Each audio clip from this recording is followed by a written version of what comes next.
स्वराज मराठीमध्ये आपलं स्वागत आहे। सर्वसामान्यांचा आवाज, निर्भीड, बेधडक, स्वराज मराठी। बांगलादेशमध्ये दररोज हिंदू समाजावर हल्ले तसेच अत्याचाराच्या घटना सुरू असून याचा निषेध येवल्यातील हिंदू सकल समाजाच्या वतीने करण्यात आला। यावेळी हिंदूंवरील अत्याचार थांबावे अशी मागणी देखील तहसीलदारांकडे करण्यात आली आहे। बांगलादेशच्या पंतप्रधान शेख हसीना यांना सत्तेवरून उलटून टाकले, कट्टरपंथीयांनी उलटून टाकले।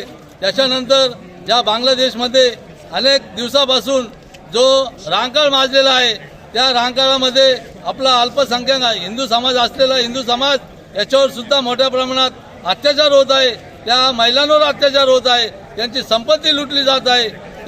तरी आपल्या हिंदू समाजाला, बांगलादेशातील हिंदू समाजाला, हिंदू धर्म भारतातील हिंदू समाजाने सुद्धा मोठ्या प्रमाणात पाठिंबा देण्याचे ठरविले असल्यामुळे आज येवला येथे त्याचा बांगलादेशमधील हिंदूवर अत्याचार होत आहे त्यांना पाठिंबा देण्यासाठी येवला येथील सुद्धा हिंदू बांधव रस्त्यावर उतरलेला आहे आणि त्यांना पाठिंबा देत आहे।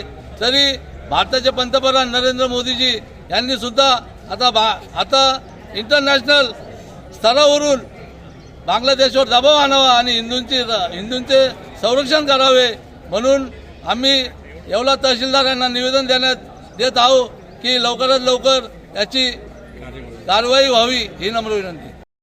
बांगलादेशामध्ये आपल्या हिंदू समाजावर जो अत्याचार होतोय, जे मंदिरं तोडली जात आहेत, महिलांवर जो अत्याचार होतो, महिलांवर, मुलींवर, बाकी आपल्या सर्व बंधूंवर जो अत्याचार होतोय, आज आम्ही येवला तालुक्यातून सर्व हिंदू बांधव आणि भगिनींनी आंदोलन करून या सर्व ह्याचा निषेध मांडला आहे आणि येवला तहसील कार्यालय साहेबांकडे या विरोधात आम्ही निवेदन दिलेलं आहे आणि आम्ही मोदींनाही निवेदन करतो की या बाबतीत आपल्या हिंदू समाजाला संरक्षण मिळण्यासाठी त्यांनी काहीतरी कार्य करावे आणि काहीतरी ॲक्शन घ्यावी हे त्यांना निवेदन आहे।